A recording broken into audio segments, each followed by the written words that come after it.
We're at part 4 of our Peace is the Way series, and there's going to be at least one more after this. We'll talk about that one here in a minute. Last week in our Peace is the Way series, inspired by Mahatma Gandhi's quote, "There is no way to peace. Peace is the way." We continued with the 8 practices, the eight peace practices. So far we've covered the first 4.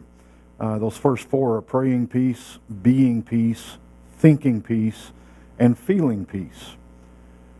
These 4, the 4 that we've already covered, are more about the experience of peace. These next 4 that we're going to do today are more about the expression of peace, how we can express that which we have been feeling and praying and being and thinking. I want to remind you, nowhere in any of these does it say for, F-O-R. We're not praying for peace. We're not thinking for peace. We're not being for peace. We're not feeling for peace. That word for in our human brains creates the illusion of lack. If we're praying for peace, something inside this crazy mass of whatever this is up here tells us that peace is absent. It's not. It's not. You can go anywhere in this world, in any situation, and there is peace available. That's what the word for does to us. It makes it feel like it's not available. So nowhere in here do we pray for peace. Peace is available. We know it's available. Our intention is to connect fully with it, experience it. That's what this is all about. Now, these 4 that we're talking about today is to connect fully with peace and express it. So the first practice we're going to talk about today is speaking peace. Now, this isn't just saying words that align with peace. It's not getting to the point where we sound like the hippies of long ago, which I, at heart, probably still am. It's not that scene. It can be. It can be. I mean, I'm not taking away from that at all. But it's speaking peace as a verb. It's speaking peace as an action. It's speaking peace, not just an idea. Okay? It goes beyond talking about it. It's speaking peacefully to yourself and to others. It is giving voice to the thoughts, the prayers, the being, and the feeling that you've been experiencing. It's bringing those out into a way that can communicate, a different way that can communicate with others. I say a different way because just your act of experiencing peace will be communicated to others. Others pick up on that. So that in itself is communication. This is verbalizing it. Speaking peace is the verbal expression of calm, love, and the comfort of God.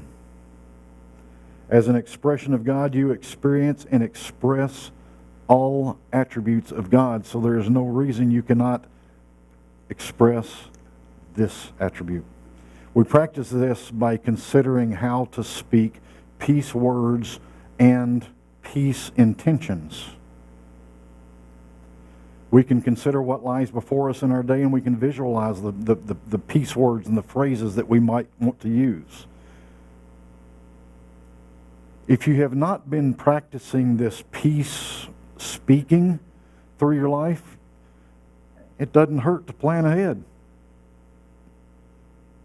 We think about it. We know, okay, at 4 o'clock this afternoon, I've got a meeting with such and such person. We're going to sit down and have coffee and whatever. What can you say to that person that is peaceful?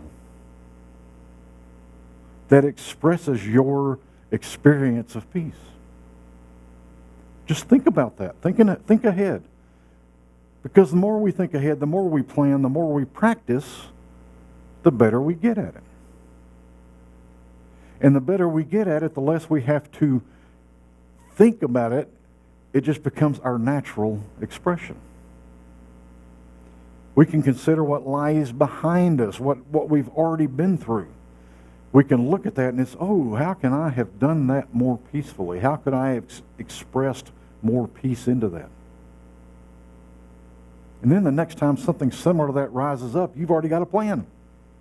You've already got an idea of how you can peacefully interact. How you can express peace into it.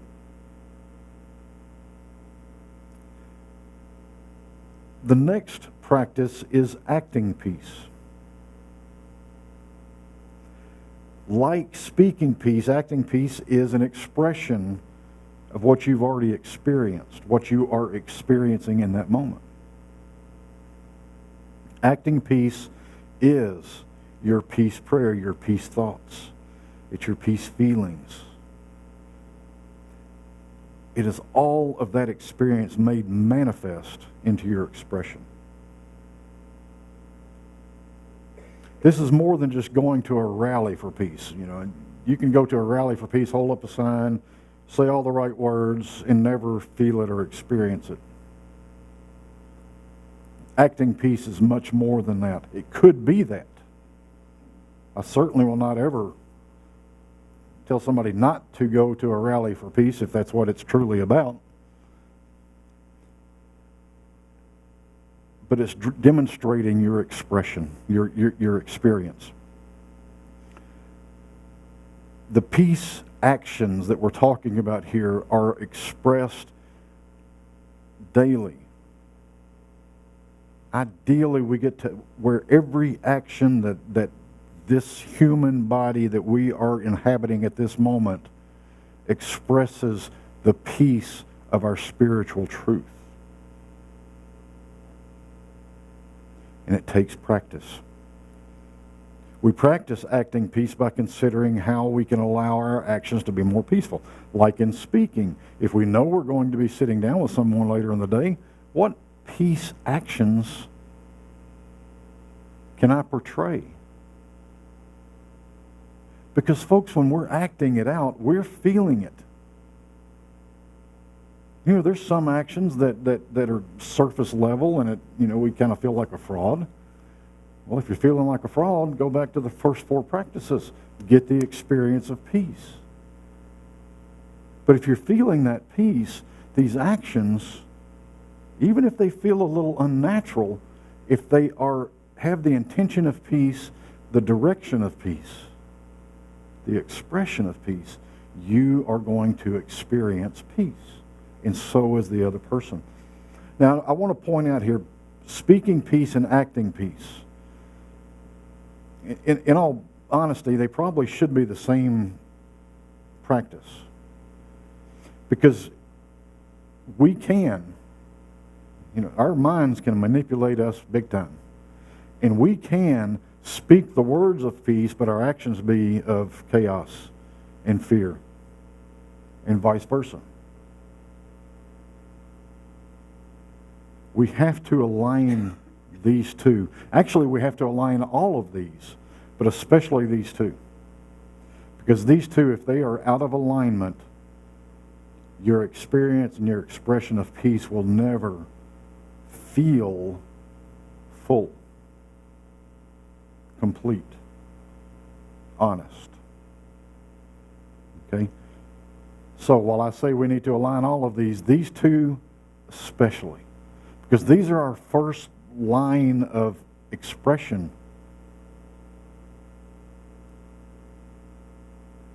If we're going to express peace into this world, we have to have the words and our actions aligned. So just remember that. The next practice is creating peace. When we look outside, we watch the news. I was somewhere the other day and they had the news on. And I was kind of going, oh my God. It's the first time I've seen the news in a while. And I was a bit shocked. It kind of set me back a little bit. Fortunately, I had good friends around that I could talk to and ignore the news. But when you look at the news, when you look at the world around you, you see a lot of stuff that looks like it's not peaceful. And you have to think, I mean, anybody in this room, if they don't think it frequently, they have thought it at least once. It's like, how in the world can I make a difference in that? Only you can. Only you can. We each have the power and the responsibility to create peace. It's kind of a big burden to take on, but it doesn't have to be. Because the peace that we're creating is not that we are taking this chaos out here and we're shaping it and molding it into peace. That's not what we're talking about here. If you can find a way to do it, do it. But that's not what we're talking about. What we're talking about here is to take this chaos and this fear and this craziness that we see out there and shine the light of peace that is already there. It's to expose what is already there. This probably should be exposed peace. It's not that we're really creating peace, because peace, being an attribute of God, is omnipresent, omnipotent, omniscient already. We are simply shining a light onto what already is there. That's how we create peace. We create an experience of peace for this world. That is the only way we will ever realize global peace. In our Wednesday night Mind Over Matter, we talked about the power of creating peace. When we revisited a conversation we've had in here, I think, quite a while ago, about a meditation that happened in Washington, D.C.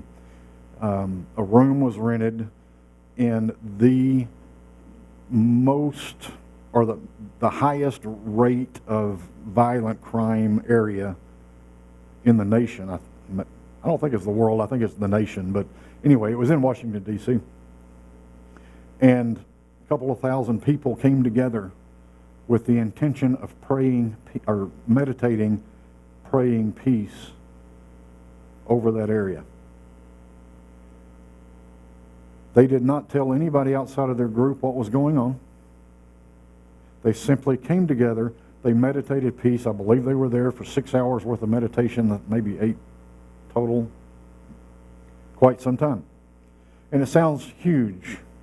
It's like, oh my God, how can you go into a room and meditate for 8 hours? I don't know if I could do that. The benefits prove that it's worth it. The benefits also prove that the intention of anything, in this case it was peace, the intention of peace manifests. Because during that 8 hours, the crime rate in that area went to virtually zero. This wasn't just a whole bunch of people, a couple thousand people standing on street corners going, don't do bad. They were in a room. They were meditating. And the crime rate went to virtually zero. A couple of days into this, it was still close to zero. And after 6 months, it was about half the normal crime rate. And it wasn't until after the study was finished, which I believe was at that 6-month mark,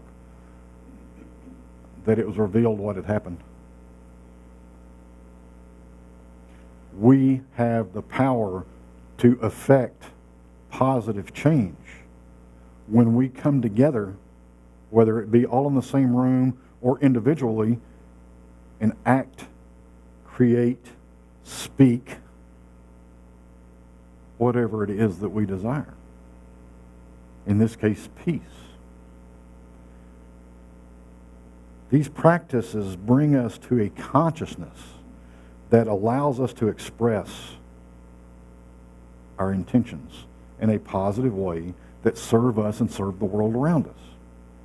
So you may think you don't have any control over what others experience, but every time you experience peace and set your intentions to express peace, you affect change in this world. Now, knowing all of this, it brings us to our 8th practice, which is sharing peace. Sharing peace is the expression of all we have done through all of these practices.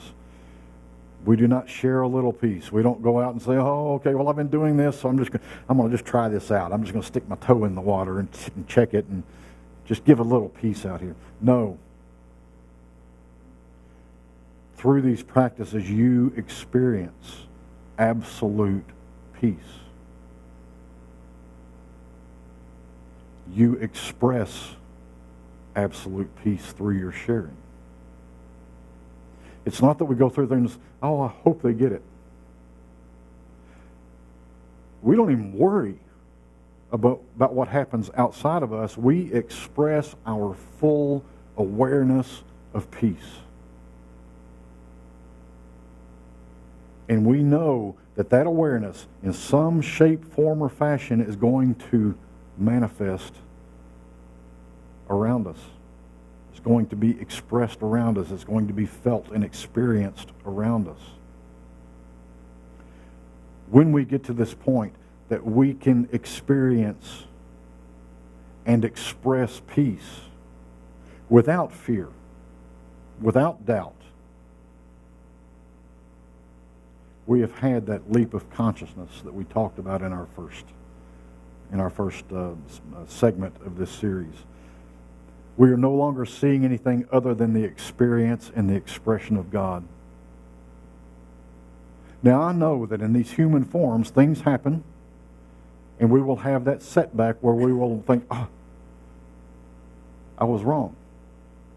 Or, oh no, my expression is not working. It is working. When we have those doubts, we go back through our practices again. We bring ourselves back to truth. We bring ourselves back to our experience of peace as God does in us. We have to remember, God works in us, as us, through us.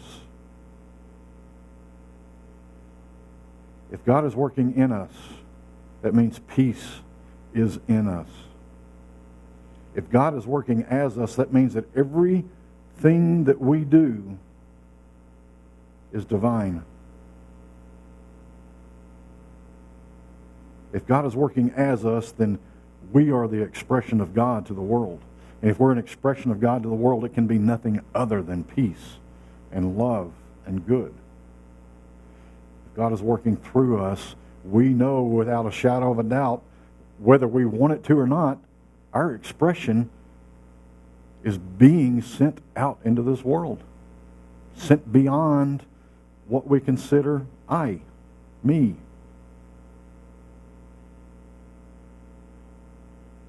We realize that we are the expression and the experience of peace. We are peace. It's pretty simple. We try to make it, okay, well, I'm Kenny, and I'm going to express peace today. I can just take a lot of that out and just say, I am peace. We make things much more difficult than they need to be. In our sharing, we are not offering up an idea of peace to others. We are offering the experience of peace. So if we're speaking peace, we're not going to be talking to them about how great peace is. We're going to be speaking words to them about any topic we want to be talking about, and it's going to be peace coming through. We're not hoping to convince others to give peace a try. We are giving them that opportunity. And we let it go. Because nothing we can do will be as great as that experience It's not just an experience of peace, and it's an experience of God. So if we offer it out there, we can just let it go. We don't have to sit there and babysit it. If we're doing that, we're getting in the way. Because I know for me personally, it was the words that were said to me or the actions that were given to me that had no follow-up whatsoever that made the biggest impact in just about every case I can in every case I can remember. It was after I got away from something, when I had time to process it, that it began to work within me. That's what this is all about. It's to lay it out there, make an offering, and then let it work. So these are our 8 practices: praying peace, being peace, thinking peace, feeling peace, speaking peace, acting peace, creating peace, and sharing peace. Just want to remind you about those building blocks we talked about to the leap of consciousness. Those building blocks were, number 1 was thoughts and beliefs. If we consider our thoughts and beliefs, that is the first step in any movement that we want to make.